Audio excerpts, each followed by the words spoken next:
में जानने में आता है, उससे वो एक में एक भी है, एक में भी है, भी और अलग अलग भी है, मतलब उससे पूर्ण रूप से भिन्न भी है, लेकिन उसमें किसी अपेक्षा से उससे एक में एक भी है। इसकी चर्चा अपनी चल रही थी। यहाँ पर उदाहरण देकर बता रहे थे उसके बाद कि जैसे दूध में एक ये इंद्रनील नाम का रत्न डाल दिया, ठीक है, उससे दूध सफेद होता है दूध, तो नीले वो मणि डाल के दूध का रंग कैसा हो गया कि पूरा नीला हो गया। ऐसा उस मणि का कमाल होता है, ऐसा कुछ उसका शक्ति होती है उस रत्न की कि उसे दूध में डालो तो पूरा दूध नीला दिखता है, ठीक है। हाँ, वो होता नहीं है, क्यों? अब इसे भी हम कैसे सिद्ध करें कि वो दूध खुद नीला नहीं हुआ? मणि को निकाल लो भाई, मणि को हमने निकाल लिया, दूध कैसा सफेद हो। अब उसमें हम गुड़ डालें, ठीक है, तो गुड़ से थोड़ा पीलापन आ जाता है, कुछ वैसा उसकी जो भी उसका रंग होता है गुड़ का, एक अंतर आ जाता है, वो डार्कनेस आ जाती है ना। अब गुड़ को हम डाल के हम बोले नहीं नहीं दूध तो अब भी सफेद है, तो फिर गुड़ को निकाले, मान लो बड़ी डली डाली थी, निकाले तो भी वैसे ही रहेगा, है ना। हम दूध में हल्दी डालें तो दूध कैसा हो जाता है, हम सोचे हल्दी को निकाल ली थी, नहीं वो तो अब भूल गए। लेकिन जैसे उस मणि को डाले से नीले रत्न को हमने दूध में डाला, ठीक है जी, अब डाल के हम निकालेंगे दूध वापस कैसा हो जाएगा? सफेद हो जाएगा। तो इसका मतलब वो उसमें बस दिख रहा था कि दूध नीला हो गया, लग रहा था कि दूध नीला हो गया, वास्तव में वो नीला नहीं हो, वास्तव में कैसा रहा? वो सफेदता, शुद्धता, शुद्धिता। तो ऐसे ही अपने ज्ञान से हम पदार्थों के बिंब को देखते हैं। हमारे ज्ञान में उन पदार्थों का ज्ञेयाकार झलकता है। ये पढ़ा था हमने, याद है ना, ख्याल में है ना। उस ज्ञान में जो भी जिस भी चीज को, जिस भी वस्तु को जानना है, उसका ज्ञेयाकार झलकता है, ठीक है। उसका मतलब एक प्रतिबिंब, उसकी परछाई, उसका रूप झलकता है। वो पदार्थ वास्तव में ज्ञान में नहीं आता। और इसका क्या प्रूफ है कि ज्ञान उस पदार्थ रूप पूर्ण रूप से नहीं हुआ? क्यों? जैसे ही वो ज्ञान से हटेगा, ज्ञान वैसे दिखना बंद हो जाएगा, है ना। जैसे शीशे के आगे आग लगाई तो क्या शीशा जल जाएगा? नहीं जला। अरे ये तो जलता हुआ दिख रहा है, अब इसे सिद्ध करो कि शीशा नहीं जला। भैया वो अग्नि जल रही थी तो हटा दो, तो शीशा कैसा निकलेगा? बिल्कुल सही।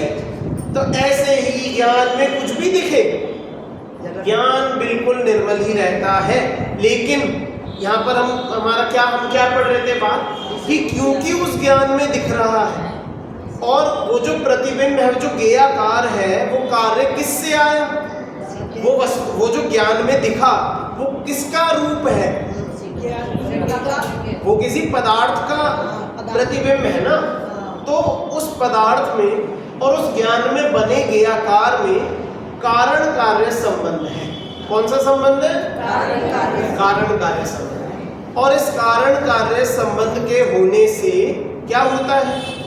कारण कार्य संबंध के होने से हम व्यवहार से कह देते हैं कि इस ज्ञान में पदार्थ आया और वो एक में एक होकर ज्ञान उस रूप हो गया, ज्ञान उस ये रूप हो गया, ऐसा व्यवहार से कहने में आता है ना। बात समझ में आई? चलो, ये अपना इस गाथा और टीका में हमने पढ़ा था। अब इसका जो हिंदी अर्थ है, अच्छा उससे पहले एक बार मैं जरा छोटी सी एक थोड़ी बात बोलना चाहता हूँ।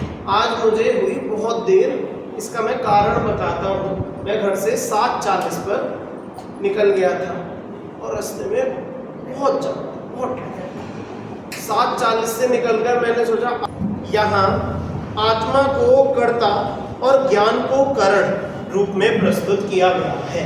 देखो, दो चीज रख रहे हैं अपने मन में। एक सफेद बोर्ड रखो और उस पर लिखना शुरू करो, ठीक है। अपने दिमाग में चीज लिखो कि सबसे पहले ली आत्मा, सबसे पहले क्या ली? आत्मा ले ली। आत्मा को बीच में लिख दो, बड़ा बड़ा आत्मा, ठीक है। आत्मा कौन है? आत्मा को हमने क्या बोला? कर्ता। आत्मा क्या करती है? आत्मा क्या करती है?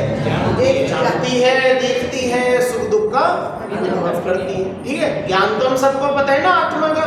आत्मा ज्ञान से जानती है, दर्शन से देखती है। ठीक है, तो आत्मा करता है। फिर बोला ज्ञान को करण रूप में, कि आत्मा किससे जानती है? किसकी मदद से? भाई अपने ज्ञान से जानती है। तो ज्ञान हो गया करण। करण मतलब क्या होता है? साधन, जरिया।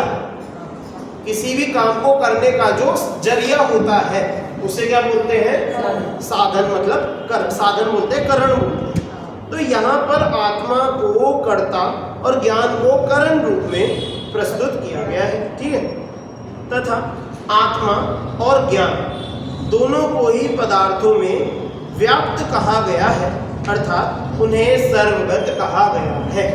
इसका क्या मतलब है? कि आत्मा जानता है वस्तु को। आत्मा भाई काम है जानना, है ना? और किससे जानता है? ज्ञान। किसी ज्ञान से जानता है। तो आत्मा ज्ञान से जानता है, तो उसमें वो आत्मा भी और ज्ञान भी, दो चीजें हो गई ना, आत्मा और ज्ञान।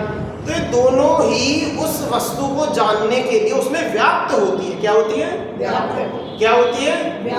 व्याप्त मतलब बिल्कुल जैसे दूध में पानी डालो तो पता ही नहीं लगा पानी कहाँ है। दूध में पानी मिलाते हैं तो पकड़ में आता है कि पानी कहाँ है। पानी को हम अलग से देख सकते हैं, छन्नी से छांट के निकाल लो? नहीं हो सकता, है ना? तो जैसे दूध में पानी बिल्कुल मिलके बराबर हो जाता है, समझ में आया? बराबर कैसा हो जाता है? एकम एक, बिल्कुल एक।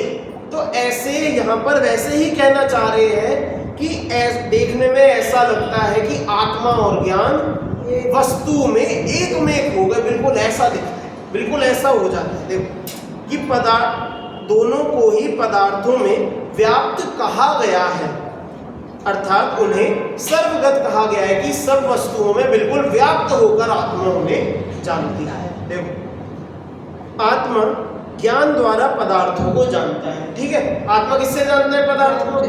ज्ञान से जानेगा। इसे ही आत्मा सर्वगत है और ज्ञान सर्वगत है ऐसा कहा जाता है। भाई इसी बात से तो निकली है कि जो आत्मा को सर्वगत बोलते हैं, ज्ञान को सर्वगत बोला। सर्वगत मतलब सबको, सब जग को जानने वाला। तो सबको जानेगा कैसे? कि आत्मा उन पदार्थों को कैसे जानता है? बिल्कुल एक में एक होके जानता है। इसलिए ऐसा बोला कि आत्मा तो सब जगह, हर जगह है ना? देखो कर्ता की अपेक्षा आत्मा को सर्वगत कहा जाता है और करण की अपेक्षा ज्ञान को सर्वगत कहा जाता है। आत्मा खुद जानता है तो इसलिए वो सर्वगत, और ज्ञान से जानता है इसलिए ज्ञान भी सर्वगत।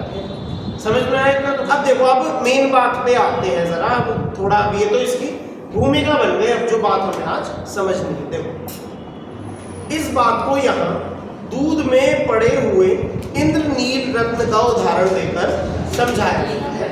क्या बात समझा रहे हैं? कि दूध में जैसे इंद्रनील रत्न डाला है। देखो इंद्रनील रत्न नीले रंग का होता है। भाई नीले रंग की मणि हम सोच सकते हैं सभी मन में। नीले रंग का एक रत्न सबके ख्याल में आ गया। एक नीले रंग का बहुत सुंदर चमकदार बिल्कुल एक हीरे जैसा एक रत्न है। ठीक है, उसका स्वभाव, उसका ऐसा स्वभाव है कि यदि उसे दूध में डाल दे तो उसकी प्रभा से संपूर्ण दूध नीला दिखाई देने लगता है। कैसा दिखता है? नीला दिखता है। इसे ही ऐसा कहा जाता है कि दूध नीला हो गया। भाई अब किसी को हम बाहर से बुलाए कि भैया वो दूध पी लो हमारे घर, देखो ये है दूध। वो दूध कैसा जी? नीला। वो बोले भैया ये क्या दूध है? ऐसा कौन से जानवर का दूध लाए हो? तो भाई ऐसा दूध देखकर तो हम सर खुजाएंगे। ये कौन से, कोई नील गाय का दूध है क्या? नीले रंग का कुछ ऐसा है क्या भैया? कोई नई गाय आई है क्या? अच्छा भाई वो दूध कोई पीना तो नहीं चाहे, है ना? अब देखो, तो अब यहाँ पर देखो अंतर क्या है कि दूध नीला हुआ नहीं है। समझ में आ रहा है? दूध में मणि पड़ी है, दूध नीला हुआ नहीं है, दिख रहा है ना? दिख रहा है दूध नीला। ऐसे ही आत्मा में जो गेय है उससे दिखता है कि आत्मा गेय रूप हो गई, जो ज्ञान है गेय रूप हो गया ऐसा दिखता है, लेकिन क्या वो हो गया? क्या हुआ नहीं। अभी उनमें दूरी है, अभी उनमें कुछ अंतर है, वो खड़ा है, वो अंतर उससे दिखता है कि हाँ भाई लग तो रहा है कि आत्मा वैसे ही हो गया, पर अभी एक रेखा बनी गई, उन दोनों में कुछ अंतर कायम है। देखो अब इसे आगे पढ़ता हूँ। इसे ही ऐसा कहा जाता है कि दूध नीला हो गया। गहराई से देखे तो दूध नीला हुआ है, दूध नीला नहीं हुआ है, दूध तो सफेद ही है, क्योंकि यदि दूध में से रत्न को निकाल लिया जाए तो दूध सफेद ही दिखाई देता है। दूध कैसा दिखेगा? अगर उसमें से मणि निकाल ली, दूध कैसा हो गया? सफेद हो गया। तो फिर भैया आप बताओ दूध नीला हुआ था कि नहीं हुआ? सफेद ही था जब तो भैया उसे ऐसे ही पी लेते। जब भी सफेद, जब नीला था तो पीने में क्या हर्ज था? पीने में कुछ हर्ज नहीं, तो मुझे पता नहीं ना। देखो ये भी एक बढ़िया बात पकड़ी, क्या कि वजह नहीं बताती कि ऐसा दिख रहा है, वरना तो वो भी सही पीने में भाई, वो भी सही साफ दूध था, हम तो उसी को ही पी लेते, पता नहीं। हमें यदि पता लग जाता तो हम ऐसे ही पी लेते, और मणि निकाल ली तो बस दिख ही गया कि हाँ भैया दूध तो बिल्कुल साफ सुथरा शुद्ध है। कैसा है जी? चल देखो, इसका तात्पर्य यही है कि इंद्रनील रत्न के डूबे होने पर भी दूध तो सफेद ही था, फिर भी लोगों को ऐसा प्रतीत होता है कि संपूर्ण दूध नीला हो गया। समझ में आया? भैया मणि पड़ी है इसलिए लग रहा है कि नीला है। अब जैसे चलो ये तो हमने तो कोई भैया ऐसी नीलमणि रत्न भैया देखी नहीं, तुम पता नहीं कहाँ की बातें ढूंढ के लाते हो। अपनी कुछ बात बताओ जो हमें दिखती हो, लगती हो। अब देखो यहाँ पर सफेद रोशनी चल रही है, कैसी? सफेद रोशनी। सफेद रोशनी में हम कैसे दिख रहे हैं सब? कि सफेद रोशनी में बिल्कुल जैसे होते हैं कि अगर ये जो रंग है वही दिख रहा है, ये नीला है तो नीला दिखेगा, ये कागज सफेद है सफेद दिखेगा, ये दीवार सफेद है तो सफेद दिखेगा। लेकिन इस पर नीला क्या वो लगा दो कागज। हाँ, इस पे हम नीला कागज चिपका दो, नीला ठीक है। अब उसके नीचे हम खड़े हो जाए तो बोले अरे पंडित जी नीले हो गए, आज कहाँ होली खेल कर आए। समझ में आई बात? यहाँ पर हम नीला कागज लगा दे, नीली पन्नी लगा दे तो सब कैसा दिखेगा? नीला दिखेगा। चलो अभी तो हम लाइट पे लगा रहे थे, अब हम अपनी आंखों पर ऐसा रंग वाला चश्मा लगा, जैसे काले चश्मे तो सबने देखे, आजकल और नए चलने लगे, लाल रंग का चश्मा, पीले रंग का चश्मा, हरे रंग का चश्मा, नीले रंग का चश्मा। अब हम जिस रंग का चश्मा अपने आंखों पर लगाए भैया दुनिया वैसी दिखेगी। अब मैं लाल चश्मा लगा लूं, आप सब कैसे देखोगे? लाल लाल देखोगे। अब लाल चश्मा लगाए लगा मेरे आगे गिलास का पानी रख दो, एक गिलास भर, तो पानी कैसा दिखेगा? कि लाल रंग का, पता नहीं क्या खून लिया है, क्या पता नहीं क्या लिया है ना। तो अब मेरे आंखों पे ऐसा चश्मा लगाने से दुनिया लाल हो गई क्या? जैसे न ये दिखी तो रही है दुनिया लाल, हम कह रहे लाल रंग की दीवारें कब हो गई ने वापस सफेद करो, है ना। अब वो सफेद रंग का पेंट लाए, मैं उसे देखो रहे तो तुम लाल रंग का पेंट लिया है। हर चीज मतलब जो देखेंगे सब कुछ ही तो लाल दिखेगा ना। अब बताओ उस लालीपन से बचने के लिए क्या करें? पूरी दुनिया लाल दिख रही है, हम क्या इलाज करें इसका? ये चश्मा उतार दो, दुनिया का रंग तो जैसा था वैसे ही है, तुम अलग देख रहे हो। समझ में आया? हम उसको अलग देखते हैं इसलिए हमें अलग दिखती है। तो ऐसे ही आत्मा में गेयाकार बनते हैं। आत्मा उन गेयाकार रूप होती दिखाई देती है, लेकिन आत्मा उन गेयाकार रूप होती नहीं। हो जाती है क्या? होती नहीं, है ना। समझ में आई बात? अब देखो, रत्न रत्न में है और दूध दूध में है। क्या बोला? रत्न रत्न में है, दूध दूध में है। क्या रत्न उसमें घुल गया क्या दूध में? या जब रत्न निकाला क्या वो सफेद हो गया क्या रत्न? रत्न में ना तो दूध घुसा, दूध में ना ही रत्न घुसा। रत्न रत्न में है, दूध दूध में है। तथा रत्न और दूध दोनों ही संयोग के काल में भी अविकृत अपने अपने रूप ही है। कोई किसी ना किसी का हाँ, कि अब हम बोले नहीं भैया, जब वो रत्न को दूध में डाल दे दूध नीला हो जाता है, तो भैया वो नीला होता हुआ दिख भी रहा है, पर दूध पूरा नीला खुद से नहीं, वो बस दिख रहा है, रंगत बदल गई।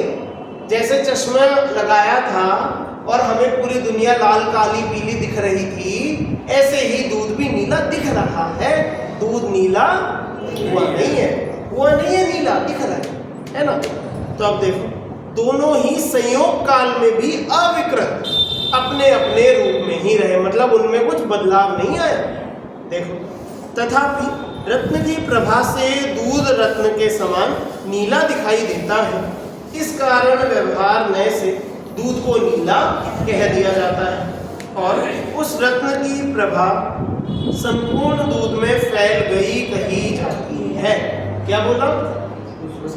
कि जो रोशनी है, उसकी प्रभा प्रकाश है, वो ऐसा लगता है कि पूरे दूध में फैल गया, तो इसलिए लगता है दूध नीला हो गया। अब देखो, इसी प्रकार ज्ञान में गे प्रतिबिंबित होता है। ज्ञान में क्या दिखता है?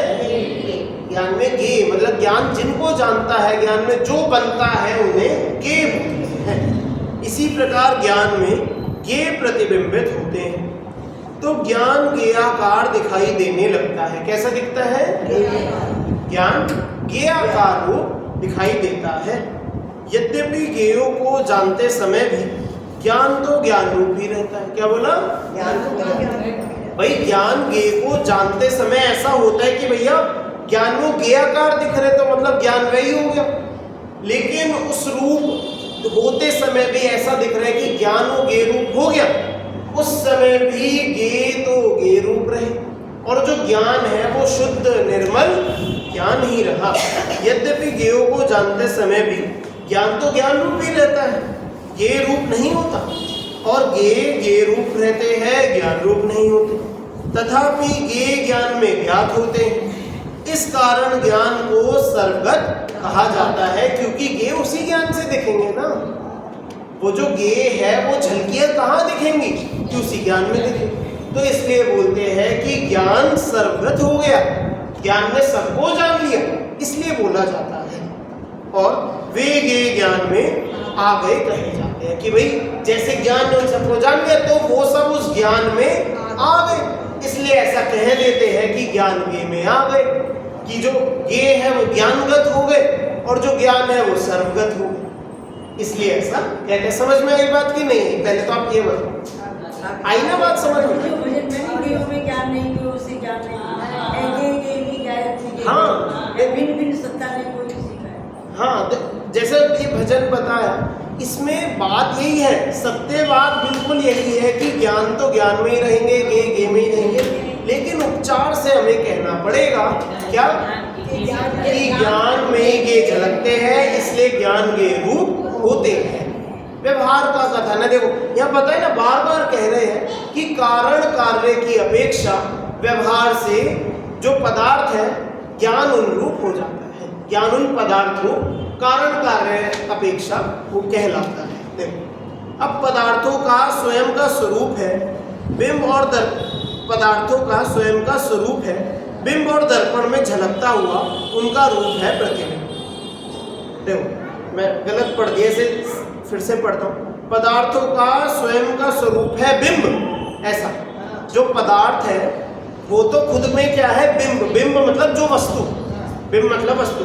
पदार्थों का जो खुद का स्वरूप, जो खुद पदार्थ जहाँ बैठे हैं वो तो बिंब है, मतलब जो शीशे के आगे कोई चीज रखी है उसे बिंब बोलते हैं। और दर्पण में झलकता हुआ उनका जो रूप है, अब जो शीशे में जो वस्तु आगे रखी दिख रही है वो क्या है?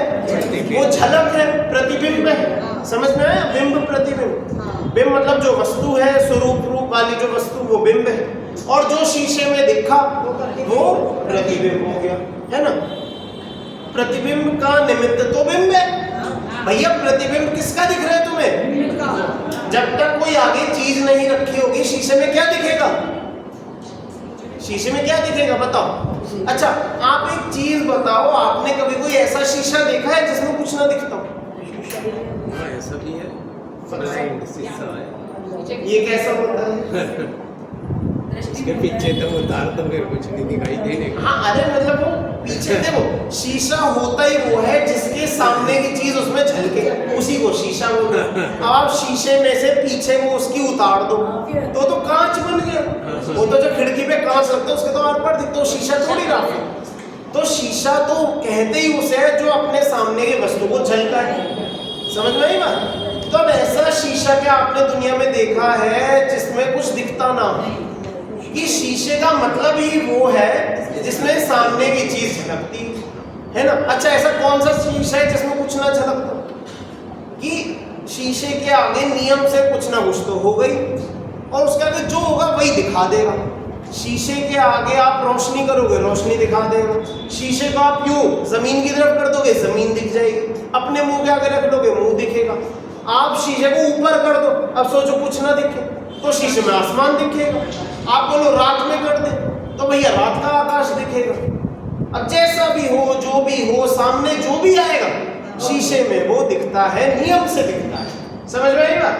तो अब देखो यहाँ क्या बोल रहे हैं कि जो बिंब है, अब जो प्रतिबिंब बनेगा तो बिंब का ही भैया प्रतिबिंब बनेगा किसका? शीशे में क्या दिखेगा? जो उसके सामने होगा, है ना। तो ये प्रतिबिंब का निमित्त तो बिंब है। प्रतिबिंब कहां से आएगा? ये बिंब से आएगा। पर उपादान तो दर्पण ही है। क्या बोला? उपादान तो दर्पण है। मतलब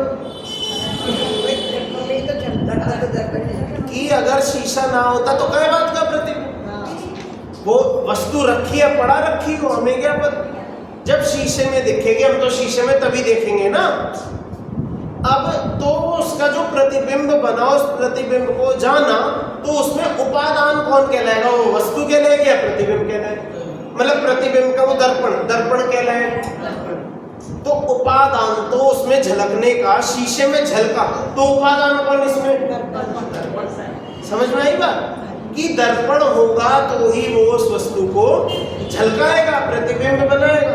तो प्रतिबिंब का निमित्त तो बिंब है, पर उपादान तो दर्पण ही है।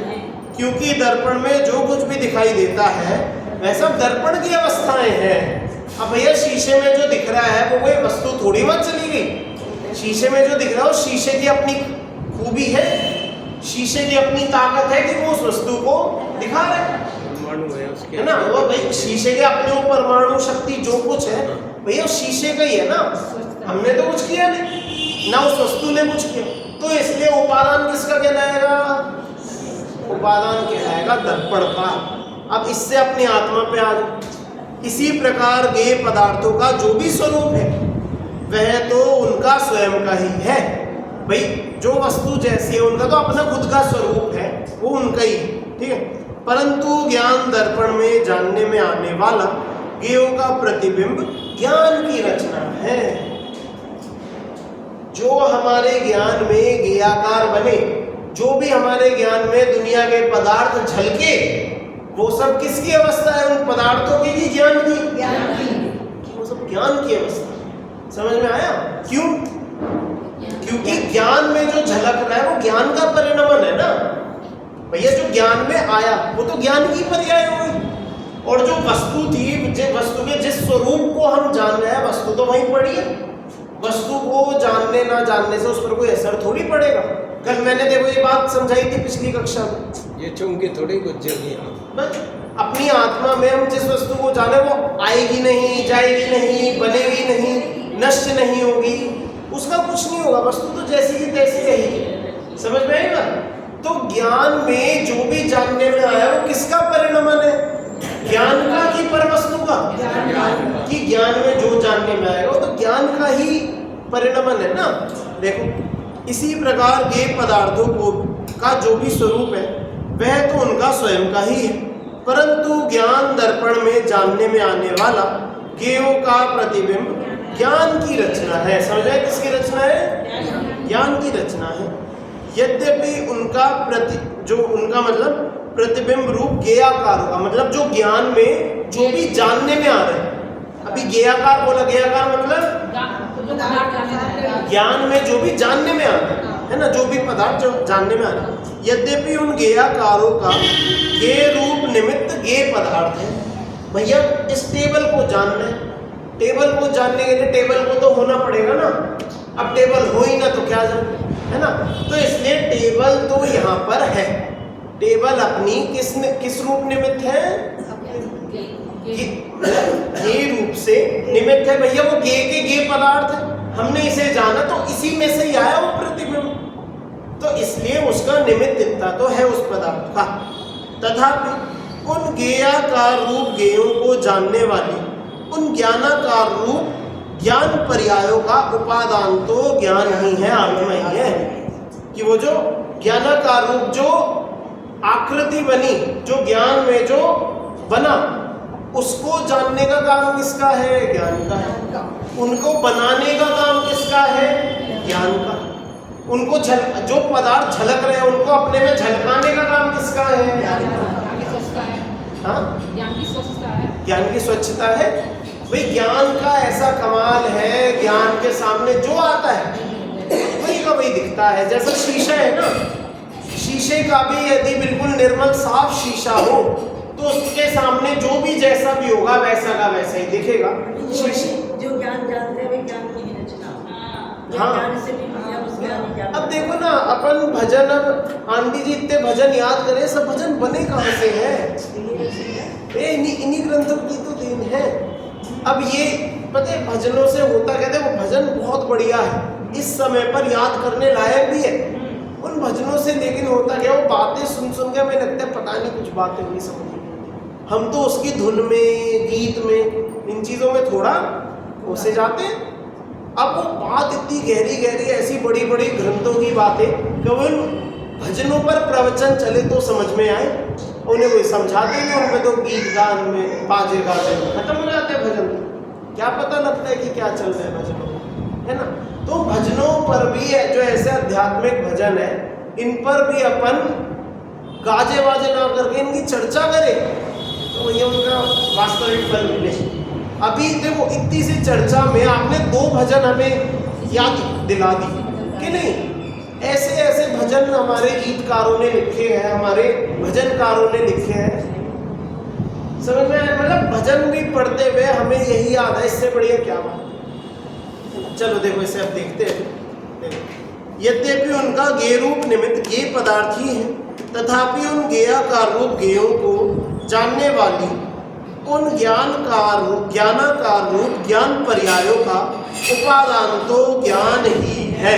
कि वो जो ज्ञान में झलकी जो वस्तुएं हैं, जो ज्ञान में वस्तु का जो बिंब झलक रहा है, प्रतिबिंब आ रहा है, उसका उपादान कौन है? वो रचना किसकी है? ज्ञान की है। तो उसमें उपादान कौन कहलाया? ज्ञान कहलाया। तो इससे कहते हैं कि भैया जो एक आर्ग्यूमेंट चलते ना कि अगर दुनिया में और गेय पदार्थ होते तो ज्ञान उनको भी जान लेते, तो वो बात नहीं जमेगी फिर यहाँ। गेय ज्ञान की तरफ से किया कि जो जानने में आए वो उसे गेय कहते हैं। गेय क्या? कि जो भी जानने में आ रहा है उसे गेय बोलते हैं। जैसे प्रमाण का प्रमेय होता है, प्रमेय होता है, प्रमेय मतलब जो प्रमाण से जाना जाए। ऐसी ज्ञान का गेय मतलब जो ज्ञान से जाना जाए, ज्ञान से जाना जाए सो गेय है ना। तो अब गेय बोला, वो बनी आकृति ज्ञान में है तो उसका उपादान भी ज्ञान ही कहलाएगा, वस्तु की कोई खासियत नहीं। ठीक है। ऐसे अब जो मैंने अभी बात बोली ना, हम कहते हैं कि यदि और भी लोग होते तो केवल ज्ञान तो उनको भी जान लेता। अरे ज्ञान खुद ही उनकी अपने में जो प्रतिबिंब बना रहा है, अब जो आ जाओ तो सब कुछ हल्का दे, उसमें कौन सी बड़ी। अब लेकिन दुनिया इतनी है, वो इतना ही जानेगा, इससे ज्यादा नहीं। समझ में आई बात? चलो देखो अब यहाँ पर ये हो गया। हाँ, उन गेयाकार रूप गेयों को जानने वाली उन ज्ञानाकार रूप ज्ञान पर्यायों का उपादान तो ज्ञान ही है, आत्मा ही है। इस प्रकार वे गेयाकार वास्तव में तो ज्ञानाकार रूप ज्ञान ही है, आत्मा ही है। भैया जो भी आत्मा के अंदर झलक रहा है सब आत्मा का ही परिणमन है, आत्मा की ही रचना है। समझ में आई बात?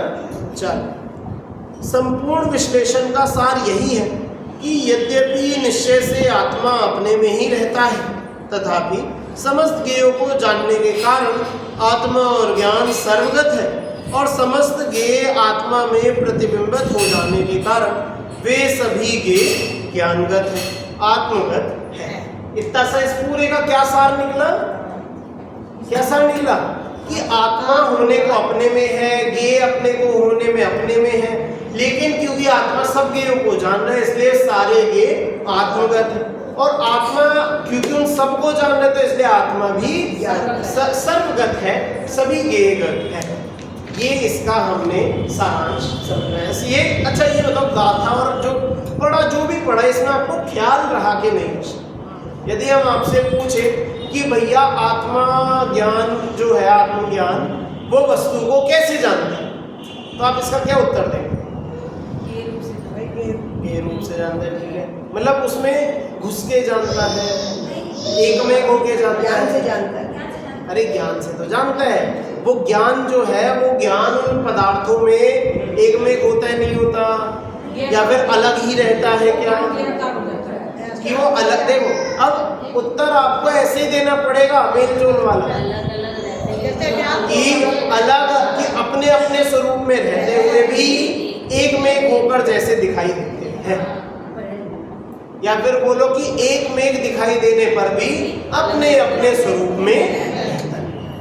समझ में आई?